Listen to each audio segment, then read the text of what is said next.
I don't want no oil a-spoiling my shoreline. I like fish much better than crud. I like birds and things a-creeping and crawling. Won't trade no more oil for blood.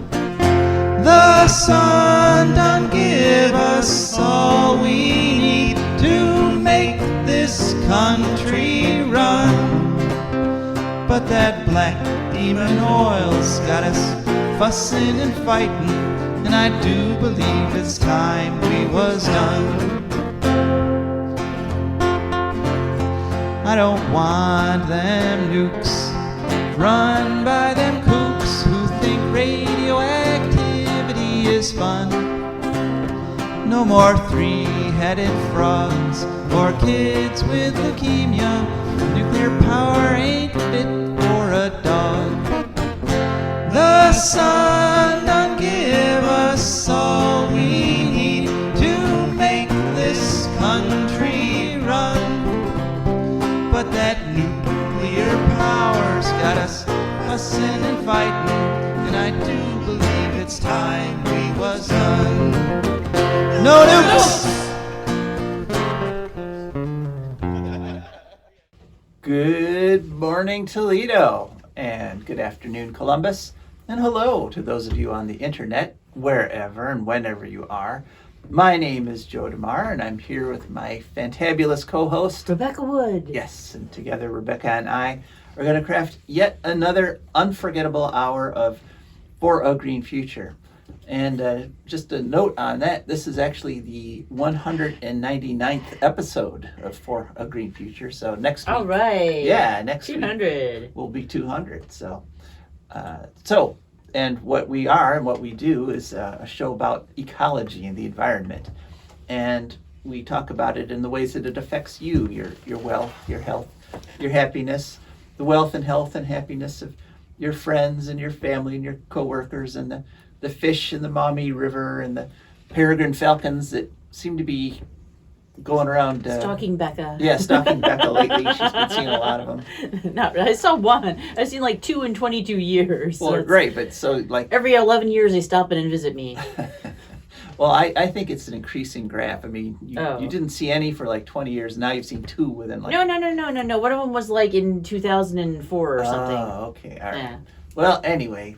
But I did see the turkey vulture, so that was like a couple last month. That was exciting. Okay, so anyway, all these critters, birds and bird prey of the birds, and all these creatures that we share the planet with, because we're all wrapped up together here on planet Earth. And we got a good show for you today. We're just going to chat about whatever random stuff comes up for the next 10 minutes or so here. And please feel free to call at 877-909-1007. And if you don't get through the first time, try again, because often it seems to take a couple tries to get through on the line here. But you can call about any sort of ecological or environmental issue. And today's question is, we had the elections, and I'm just wondering, did you vote in the election? And if so, did environmental stuff have any influence on how you voted or who you chose or anything along those lines? Very curious to hear that at 877-909-1007. And then no guest this week, but we're going to talk a little bit about an ecological concept, which is kind of what I like to do when I don't have a guest. We're going to talk about bioaccumulation and their bioaccumulation's sibling, their biomagnification. So that'll be at around 10:15 or so. We'll start talking about that. Then we'll hear from our fantastic sponsors, and then we will hear from Rebecca. And you have kind of an interesting topic today. What is it we'll be talking about? Something called Ipomoea, I believe, aka High John the Conqueror root. Interesting. And then we'll have some environmental news. And this week there is a fair bit of good news. I mean, normally it's more of a, the tendency is towards bad news because, of course, we're on a planet which is in the state of collapsing. But this week there's a fair bit of good news about what's going on. So some more hope that we've got there. And just a few random things. Rebecca and I, just a sort of a traffic report here. As we were on the way here, there was a 3-car accident at the corner of Airport and Fearing, so you might want to avoid that if you're driving through this area. They're right there in the middle of the It must intersection. have looked all right, maybe a little shaken up, so we're hoping nobody got hurt. Yeah, our hopes are there were no injuries, so we are right now. Of course, this is November and it's cold. I guess that's kind of news, Yes. because it hasn't been. I had my last harvest of the garden tomatoes on Friday, which was a ton of tomatoes, which I'm grateful for. But I just want to remind everybody that these temperatures we're having now, right this minute, these are normal temperatures. Yeah, that's how it's supposed to be. Yeah, we've been a good 30 degrees above average up to this point. So you can't complain. I mean, we can complain. That's our right, I guess. But, this is what you sign up for when you're Complaining is life, the rest is details. Girls got to have a hobby. Right. So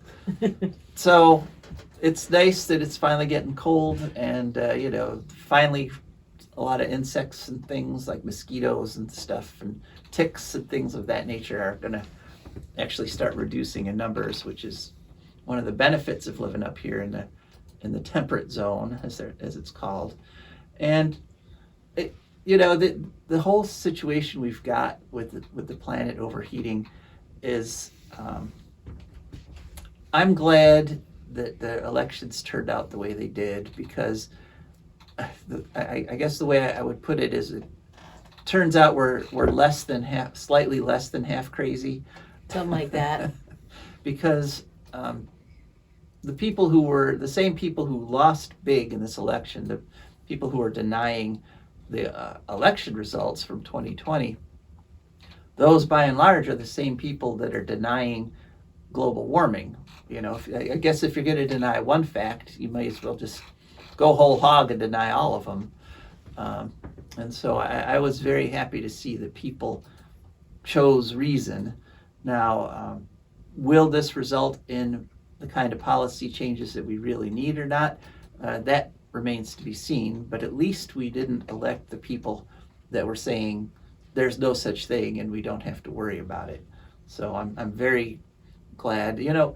Democracy has this weird ability to just sort of keep renewing its my faith in it.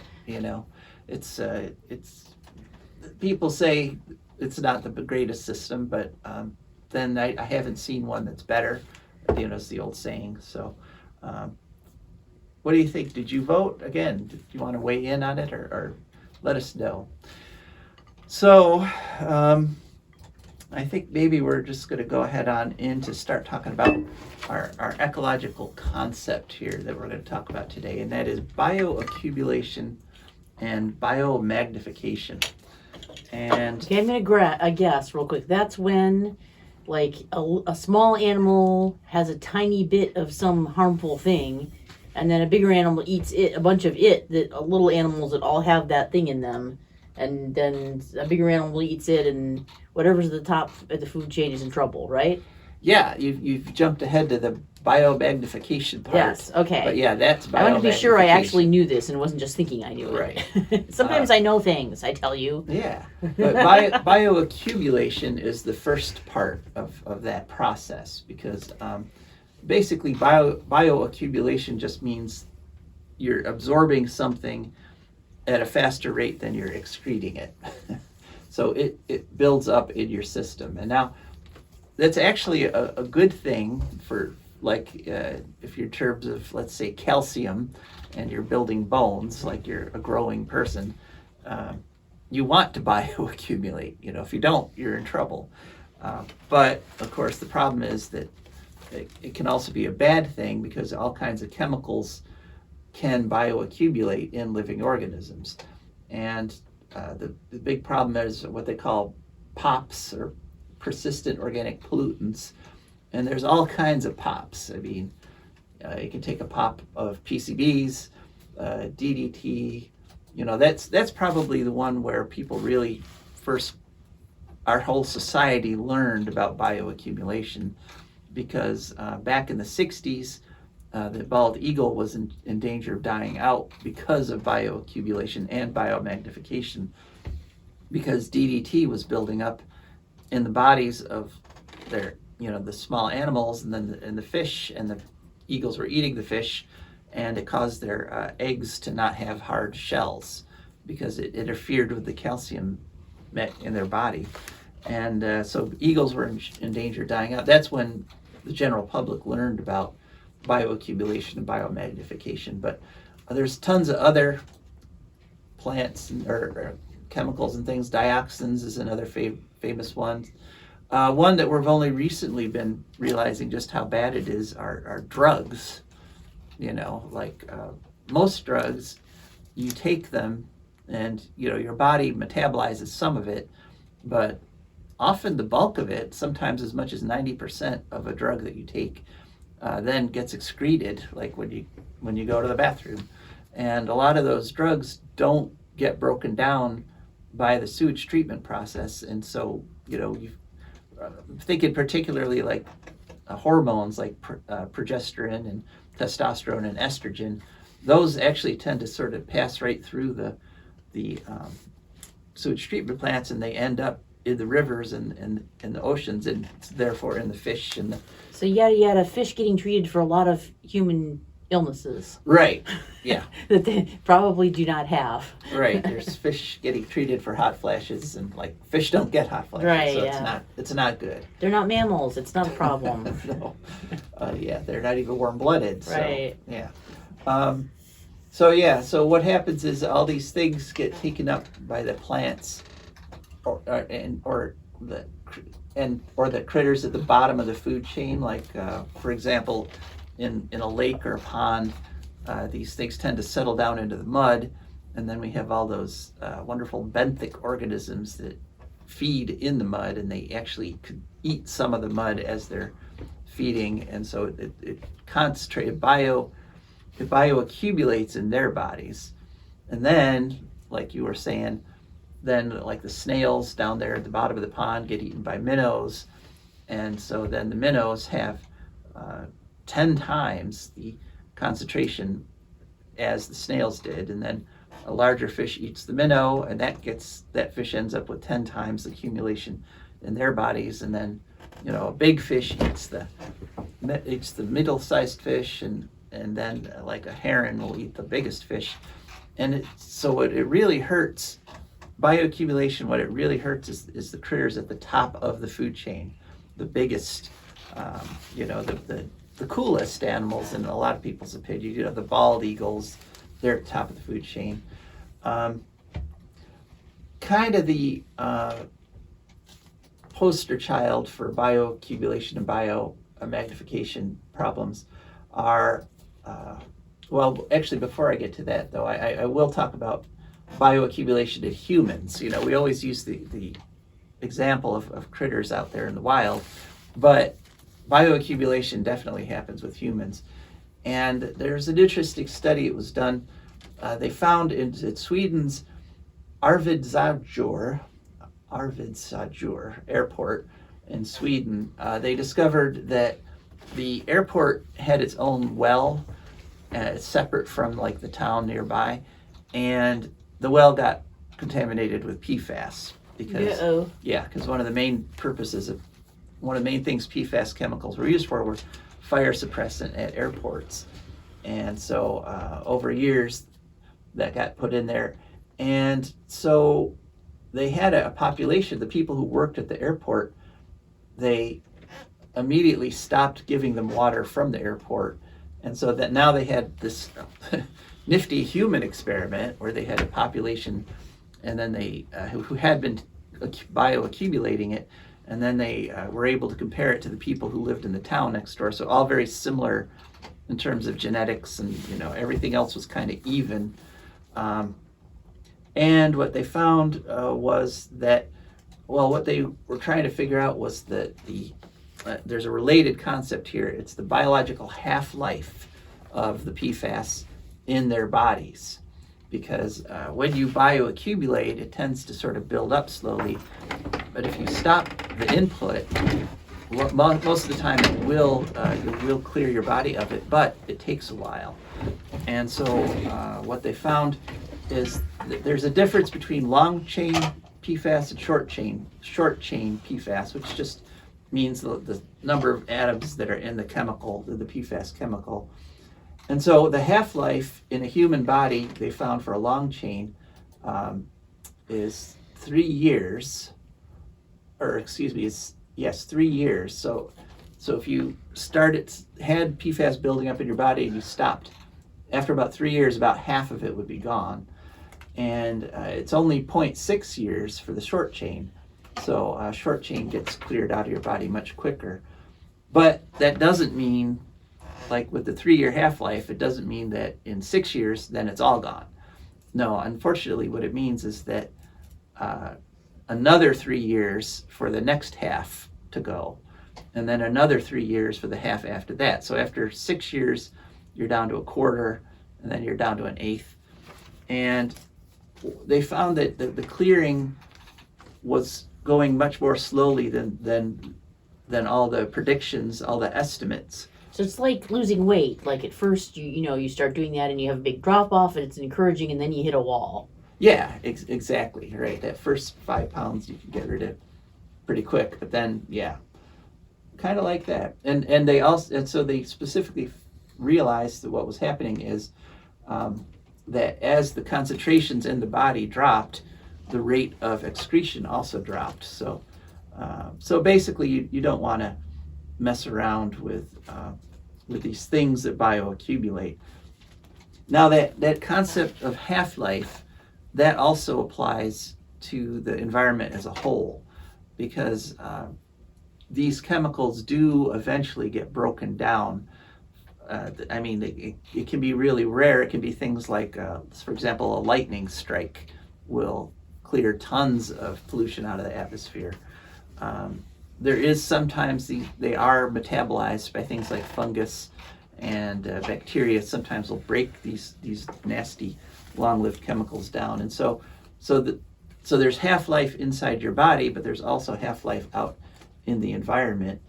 And we know this is true because DDT, eagles are on a huge rebound.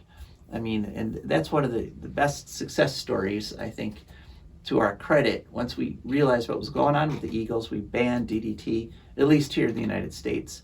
And now, as we've reported before, eagles are really making a comeback, especially in Ohio. They're really, and they're not having the problem of no eggshells anymore. So the point there is that we can't. Once again, all we have to do is stop destroying it, and nature will bounce back. So now back, like I said, to the poster child for bioaccumulation and biomagnification are the beluga whales, because they live in what would be called a pristine environment. In the U.S., the only beluga whales there are in Alaska, and there's a population in Cook Inlet in Alaska, and they used to be up in the like 2,000, 1,500. They have declined, and they've been declining steadily down to 279 at the last count. That was in September this year. And the reason they're declining is it's pretty much just this bioaccumulation of toxins, because what happens is a lot of these things will get volatile. So like if we get a 120-degree day down here, some of these chemicals will actually evaporate up into the atmosphere, and they get circulated around. And when they get up into the cold Arctic air, they'll settle back out again. And so you can have a quote-unquote pristine environment that looks beautiful. There's no humid roads, there's no factories, there's no municipal sewage getting dumped in there. But these chemicals that we produce down here make their way up into the Arctic. And they have reached the point within the belugas in Cook Inlet that they are disrupting their hormones, and they're disrupting their cycles to the point where they can't reproduce, and to the point where they're just literally just dying off. And there's all kinds of efforts to help them. all kinds of government agencies and the Native American tribes up there, and everybody's trying to help them, but the problem is that we are the ones that are poisoning them, and they've got in their tissues. Beluga whales have PCBs, copper, mercury, and PFAS, and a whole bunch of other stuff, and that it's almost most of it got there via atmospheric deposition. I mean, some of it gets carried around in the ocean and the currents, but it's just another reminder that we are all connected. And so the idea of bioaccumulation, you do have to think of it not just in terms of the ecology, but you also have to think of it in terms of your own body, and you have to think of it in terms of all the living creatures, plants and animals, because bioaccumulation and biomagnification are basically the very clear demonstration that we are all connected. And so whenever somebody talks about loosening pollution standards, and whenever anybody says that terrible, terrible lie that the solution to pollution is dilution, just remember that bioaccumulation and biomagnification says no, that there is no such thing as just sort of diluting a toxin until it goes away. It's always going to build up somewhere. So the best solution, of course, the solution to pollution is not creation. So there we go. That was our little lesson in ecology today. And if you have any comments or questions, and we still got the question about who did you vote for, and did you use environmental stuff as any of your criteria for picking your candidates, 877-909-1007. And I gotta sort of apologize for not having a guest this week. You know how it is, I'm constantly trying to book the guests, and what's happened is it looks like I'm gonna get 3 interviews in the coming week, but I wasn't able to nail any of these people down for this week. So I'm just gonna bring a book. yeah. Well, and next week will be our Thanksgiving show, and so we're going to have our annual interview with Philip Yenyo, who's with the American Indian Movement, talking about Thanksgiving. And in fact, if all goes according to plan, he will be here in studio, which should be... Oh my gosh, wow. Yeah, should be That's interesting. crazy. So yeah, you could be able to call him and talk to him personally. All right, well, so now on to our advertisers and patrons. For Green Futures brought to you by the Wood County Park District. The Wood County Park District is a natural resources conservation agency. They protect natural spaces, maintain quality green spaces, provide engaging programming, and they teach people to love and respect nature. They restore wildlife habitats, and they lead people on outdoor adventures.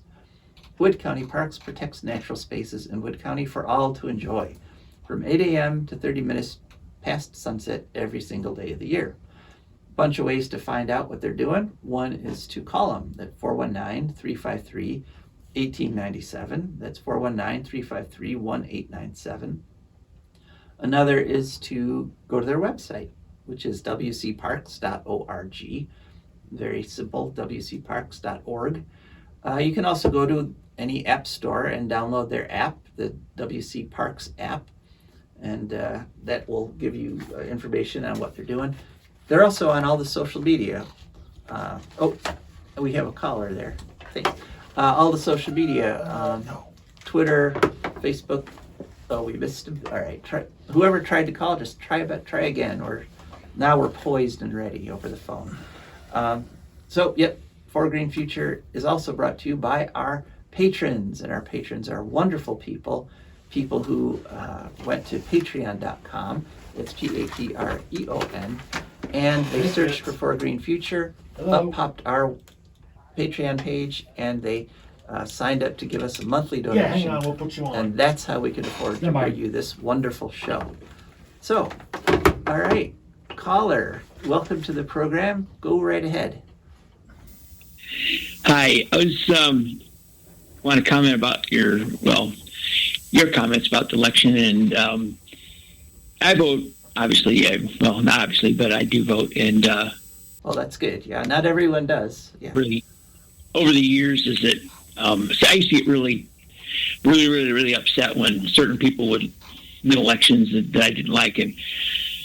But what I found out is that sometimes it's not as dire because you'll get more environmental activists active when people are elected who don't, who are less environmentally friendly. But not saying that is the way to go, but at least it's a gray lining on a horizon where not.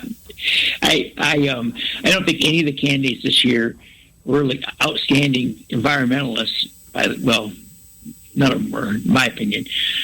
And it was kind of the least of the worst, but there were other issues that were more over I had concern about just civil rights and things. But that's my position. Okay, yeah. So that seems like a pretty reasonable position, and that is a good point, that when certain people get in, everybody just kind of relaxes and it's like, oh, well, they'll take care of it. But often often the people that are supposed to be the good ones are the ones that need the closest watching. Yeah, the recent love for nuke, I don't get it. I guess there must be some money changing hands or something, but it's so depressing that they keep saying they give these. I understand they give these nuke producers like 60 years or something like 20 years after they shut down or something to dispose of this waste, which we have no place to put it.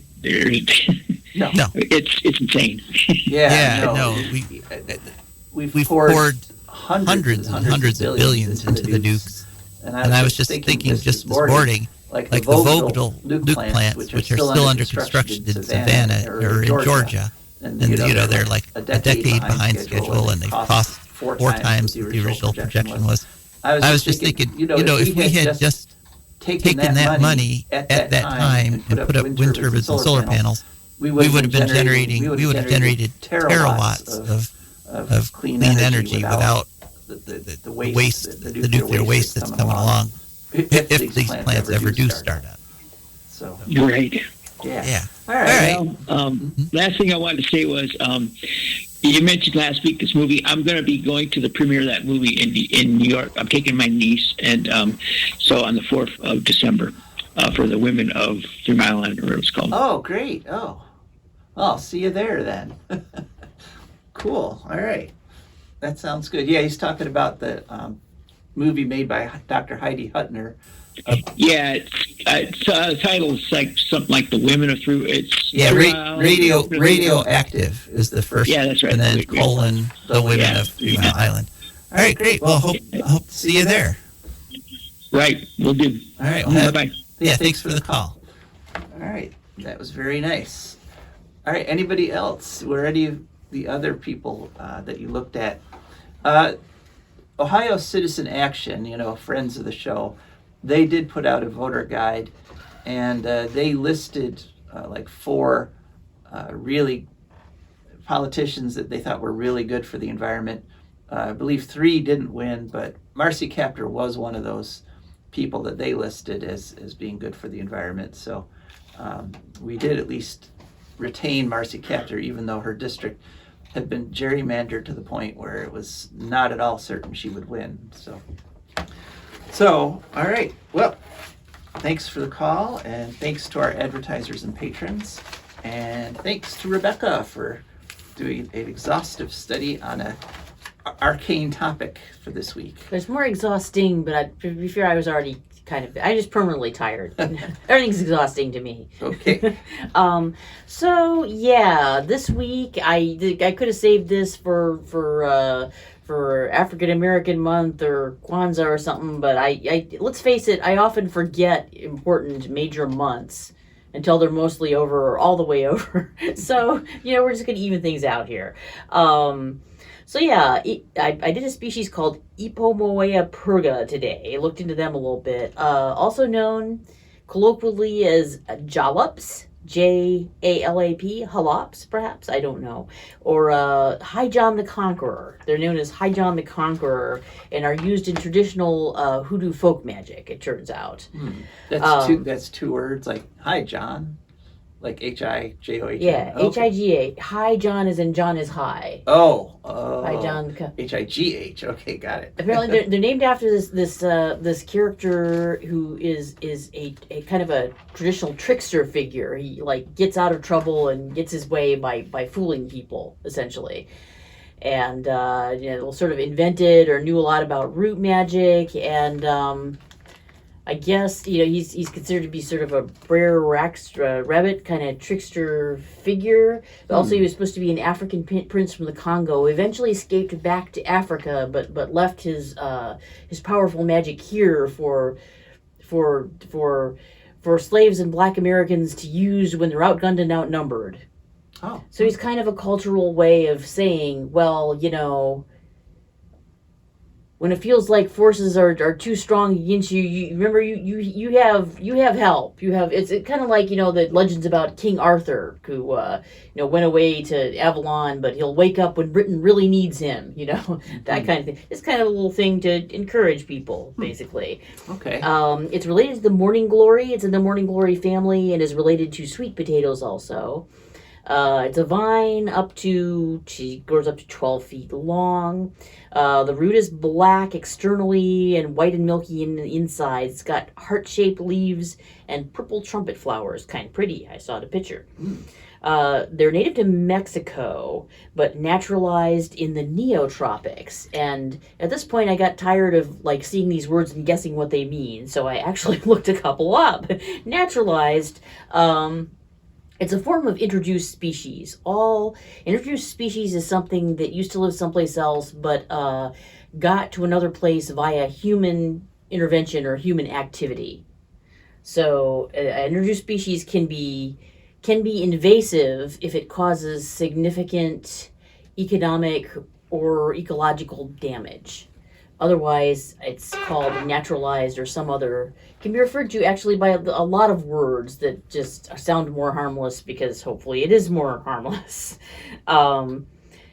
This is opposed to biological colonization, which usually happens through storms. Organisms get spread around, or something called rafting, where they all kind of clump together and float around in the water. Yeah, on logs and things. So yeah, that's all that means basically. Naturalized species can reproduce and maintain their population without human help, as opposed to adventative species, which need a sort of a periodic influx of new blood, if you will, from their home area, which you can, I think, graduate from becoming adventative to becoming naturalized, like the Brooklyn parrots. You ever hear of the Brooklyn parrots? Yeah. Yeah, there's a bunch of feral parrots living wild in Brooklyn in this Greenwood Cemetery place where they like to hang out. No one knows how the heck they get through the winter, although they are tropical birds, but they have apparently adapted and found a way, and they probably started out adventative, but then when they, developed a critical mass of parrots, they became naturalized. Interesting. Wow. So, yeah, it has a couple of medicinal uses. I'm not recommending this for starters. You have to powder it and dry it, and then it's very hard to, somehow or other you have to boil it to get the essence of it out, which is difficult, I hear. Plus, be real sure you know what it is. Get a botanist preferably, again. But yeah, it's used to induce vomiting in large amounts. Okay, I got conflicting information about whether it prevents diarrhea or causes diarrhea when you want it. So, Yeah, that's not a good one to confuse. It's in different things in separate entities and entries, and look into that a little more before you decide to use it. Also, it's used to purge wounds. I looked at this. I don't know exactly what it means. Does it just mean it seems to refer to cleaning the wound, but also sometimes I believe you can clean wounds by mashing things up and having a kind of a warm poultice on the skin, and that draws the poisons out, and you get gross stuff coming out, but better out than in, as they say. So yeah, that's what you use it for medically. in hoodoo magic, it's mentioned by Muddy Waters in 2 separate songs, apparently. I think he calls it John Conqueroo or something, or yeah, he refers to it. It's used in amulets usually for hoodoo magic. So, and by the way, white people are not supposed to do hoodoo magic. It's probably, magically speaking, dangerous. Okay. It's not recommended. I see. And Okay. because hoodoo is very like unique to the slave experience towards, a lot of the hoodoo magic is there are special things to evade the law, for example, because the law is not in your favor in the situation that you're in, or to evade detection when you're on the move or something. So it's a very specific. You just go ahead and pay a black person if you want a hoodoo amulet. Find a practitioner and pay them. Okay. Yeah. So So it's a form of magic that comes with a caution label on it. right. That's And okay. Saint John, High John the Conqueror. Also, his story. Some of the stories about him have been retold. If you want to read more, by Zora Neale Hurston and Virginia Hamilton. And there's some other roots, incidentally, they're used in spells. High John the Conqueror used in spells about gambling and sexual attraction a lot, apparently. So, because of sort of how the root looks when it's shriveled up. Okay. I'm not going to talk about that anymore.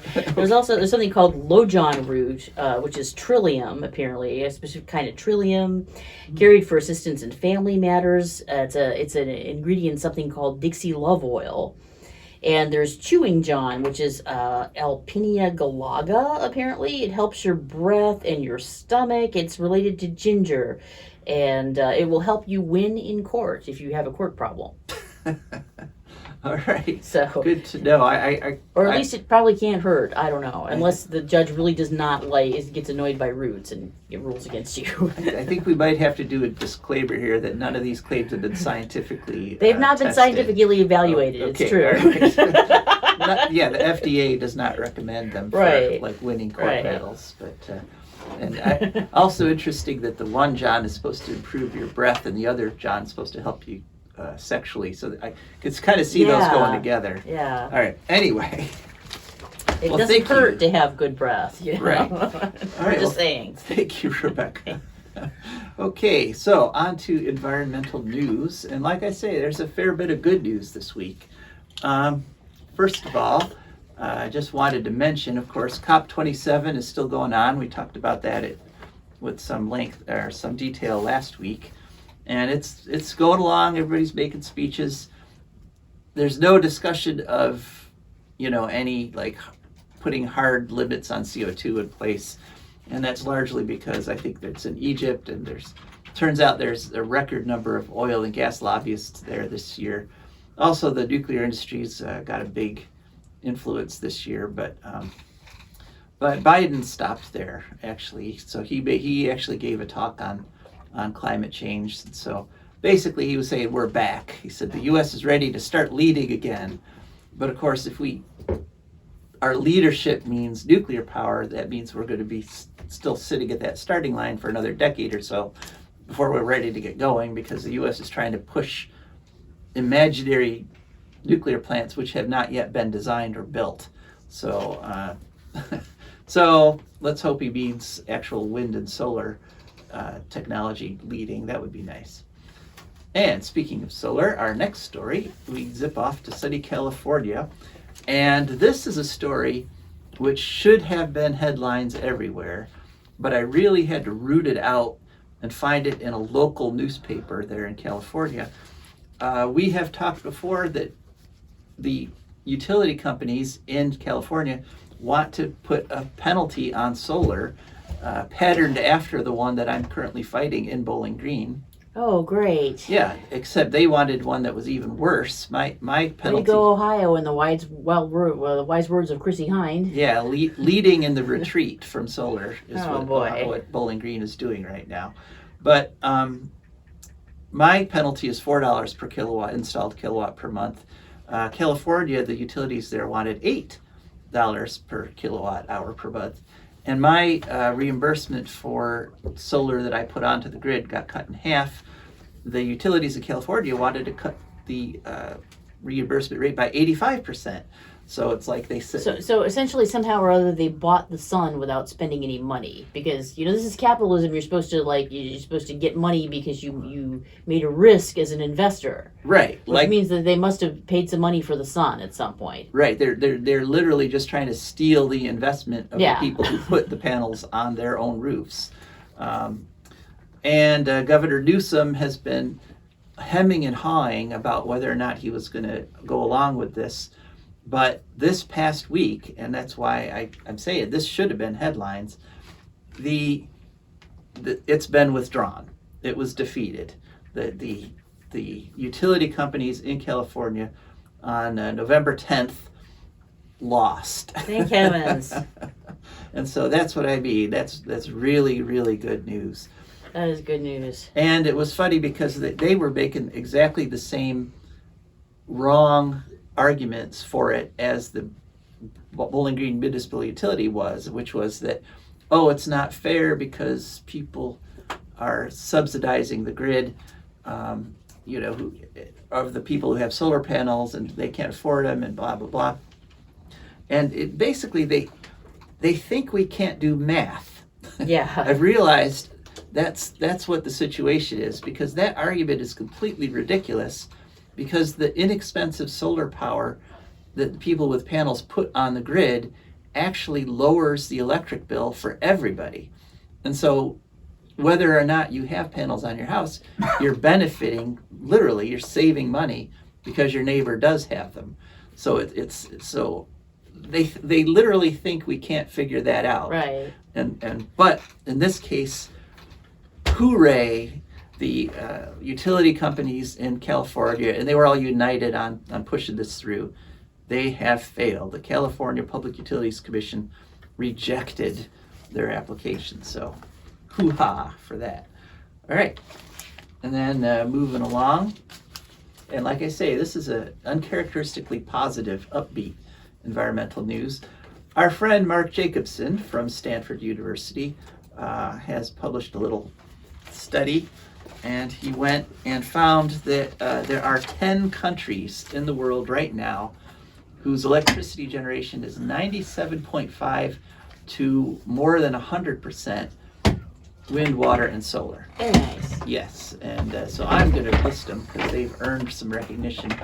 One is Albania, and then Bhutan, Democratic Republic of Congo, and we've talked about them before, Costa Rica, interestingly enough, Ethiopia, Iceland. That's where High John the Conqueror comes from, Congo. Oh, okay. It all ties together. Yeah, all right. There was a theme. We didn't even know it.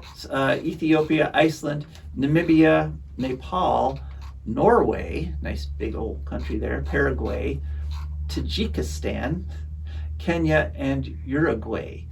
And those numbers are, like I say, they range from more than 100. Let's see, we got about 1, 2, 3, 4, 5, 6, 7, 8, 9. A bunch of them are 100%, and then they range down to 97.5%. And some notables, Iceland, of course, has a whole bunch of geothermal power that's 30.89%. The overwhelming majority of this energy was from hydropower. But Costa Rica is notable, and they've got 15% from wind. And so is Uruguay. Uruguay's getting 29.5% of that from wind and 2% from solar. So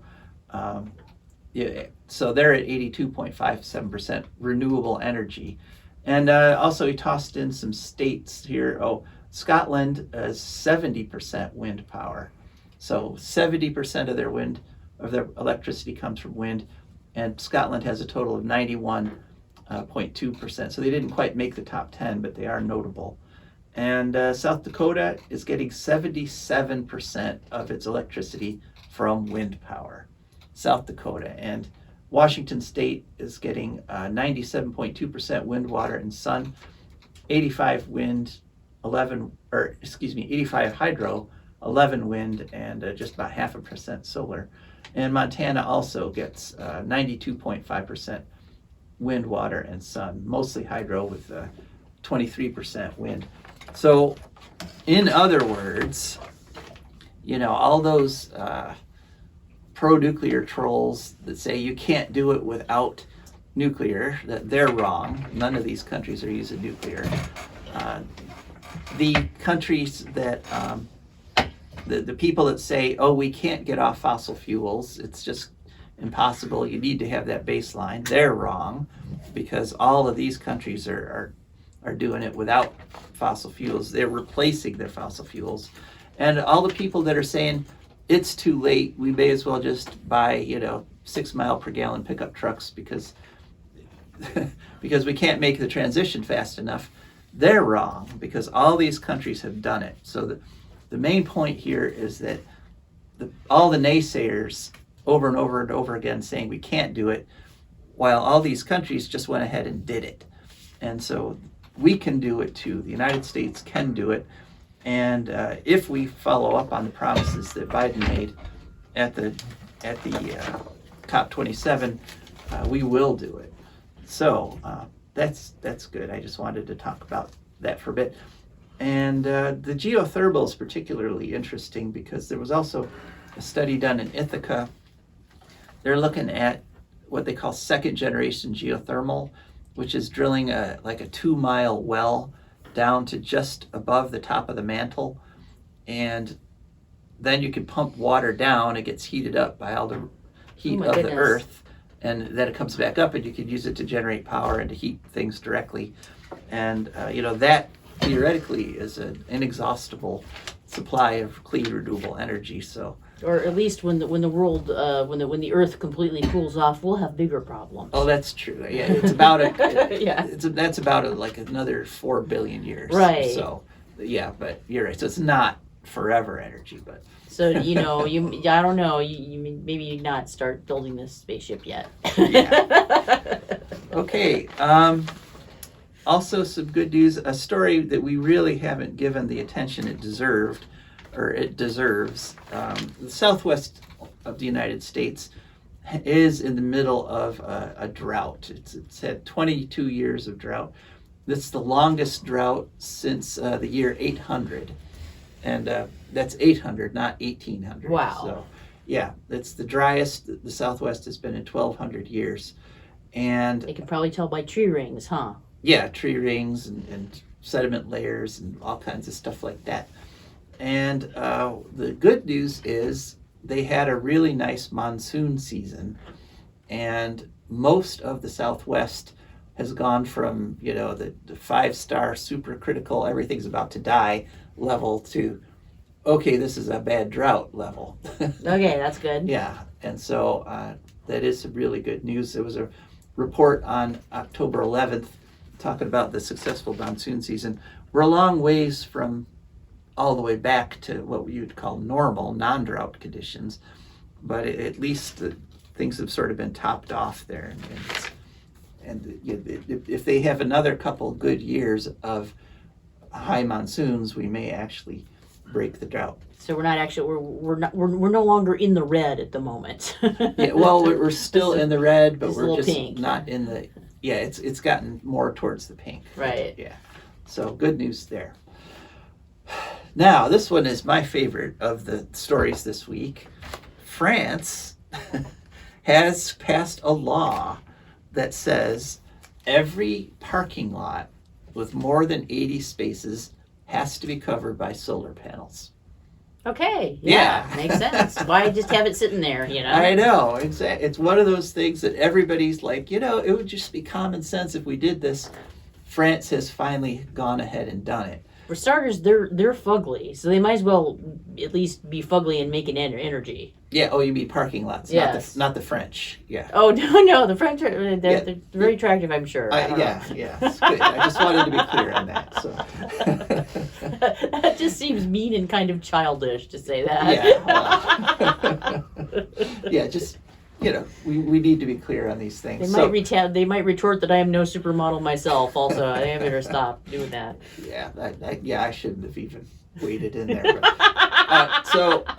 They're estimating that this will produce 10 gigawatts of solar, which is the equivalent of 10 nuclear power plants, which they really need that right now because more than half their nuclear power plants are crashed and just sit there idle during this winter time. What it is if you have more than 80 spaces, if you have 80 to 400 parking spaces in your lot, you have 5 years to do this. But interestingly, if you have more than 400, you only have 3 years to do it. Okay. And Wow. so the really big parking lots have to get covered right away. And part of the push for this was that France is the only country that didn't meet its renewable energy requirements in 2020, according Tisk tisk. yeah, because they're dumping so many resources into those stupid nukes. They haven't had anything left over for wind and solar, and so they are burdening the companies with putting up these panels themselves. It's unclear that the government's going to be able to afford to subsidize this in any way, but at least it's going to happen. And in addition to that, the National Railway plans to put 1 million square meters of solar along its rail lines. And Euro Disney, of all places, is already in the process of putting up 17 megawatts of solar on its All right. gigantic parking lot. So, this is also in addition that Macron is saying that he's going to also put up another 50 gigawatts of offshore wind, and a total, in addition to this 10 gigawatts on the parking lots, he wants to put another 90 gigawatts of solar up. And if he succeeds in this, he will actually obviate the need for a lot of these nuke plants. He'll be able to shut down his nuke plants and just go wind and solar. So fingers are crossed. So I guess the lesson is they can be taught, right? I mean, there's nothing like facing down blackouts because you have an unreliable power source, Right. to make you think, maybe we should try another power source. And, Nature's basically smacking us on the forehead over and over, saying, "Don't do that right, right now." exactly. It's time to listen. So félicitations, the French, for making this decision and passing this law. À la française, Oui, right? en France, oui, en français. So congratulations, France. All right, last story. Well, almost the last story. I got a little thing I want to mention at the very end. Hawaii, which is leading the country in terms of rooftop solar, because it's a natural. They've got tons of sun. Canary Media has reported on October 8th that they are going to shift over to a time of use billing system for their electricity. So in other words, at high noon in Hawaii, they've got like 40% rooftop solar penetration. They're putting out tons of solar. If you use your electricity during that time, it will be cheaper than if you use your electricity at night when they don't have as much solar. And so this time of use thing, all you're going to have to do is time like your car charging and you're doing your laundry and your high electricity usage, and you'll save a ton of money. And the other thing they did to their electricity rate, which is really radical and which actually should have gotten a lot more attention, is everybody's got like a grid access charge, like a baseline charging you for the transmission and delivery for the poles and the wires and stuff. And most places that's flat, like everybody pays the same amount no matter how much or how little electricity they use. Hawaii has tied the grid access charge to the amount of power being used. So the person living in a one-room apartment who maybe has a hot plate will no longer be paying the same service utility charges as the person living in the huge mansion with the heated swimming pool and That seems fair. and the floodlights. Right. Doesn't it? Yeah. Doesn't that seem fair? Yeah. Or these people who like have their lawn be the biggest Christmas extravaganza of lights in the entire geographical area. Right. Yeah. Right. The people who need that display visible from space. Yeah. They will pay more. than the little old lady who, turns out the lights if she's not actually looking at anything. So, so that's great. So Hawaii is actually leading, one of the leaders in the U.S. And another bit of good news, as scheduled, actually a little bit early, Hawaii closed its last coal-fired power plant. All right. Yes. Good riddance. Yeah, it had been operating for 30 years. And, Hawaii, they're down there in the tropics. They feel this global warming more than lots of other people. And the other good part is that they're replacing the coal plant with battery storage, which they've started working on that. And that should be up before the end of next year. So that's it for this week. Thanks so much for listening. Oh, the one extra little thing I wanted to say, we've applied to WAKT, some of you might listen to that station, to have our show rebroadcast on there. If you have any pull with WAKT, just put in a good word for us, please. All right, that's it for this show. My name is Joe DeMare. And I'm Rebecca Wood. And together we are signing off.